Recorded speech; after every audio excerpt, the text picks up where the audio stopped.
আলাইকুম প্রিয় দর্শক শ্রোতা মণ্ডলী, আজও ন্যাশনাল টি কোম্পানি নিয়ে। ন্যাশনাল টি কোম্পানি আজ এক বিভীষিকাময় অধ্যায়ের মধ্য দিয়ে যাচ্ছে।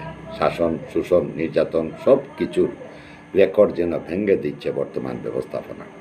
এমডি জিয়াউল আহসান ও সচিব আজাদ চৌধুরীর নেতৃত্বে গঠিত সিন্ডিকেট 4 মাসে 4 জন কর্মকর্তার বিদায় শুধু সত্য কথা বলার অপরাধে। অভিজ্ঞতা আর মেধা নয়, এখন টিকতে হলে দরকার তোষামোদ আর ঘুষ। সহকারী ম্যানেজার পদে ঘুষের বিনিময়ে নিয়োগের চেষ্টা চলছে, পত্রিকায় বিজ্ঞাপন আসছে। শেয়ার হোল্ডাররা বলছেন এই অস্থির পরিবেশে নতুন কেউ আর চাকরি করতে আসবে না। ফ্যাসিবাদী শাসন আর অনিয়মের বিরুদ্ধে আমরা বলবই। সত্যের পক্ষে থাকুন, শেয়ার করুন।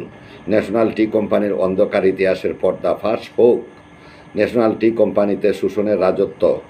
4 জন কর্মকর্তাকে চাকরি থেকে বের করে দেওয়া হয়েছে। সিন্ডিকেটের বিরুদ্ধে মুখ খুললেই বিদায়।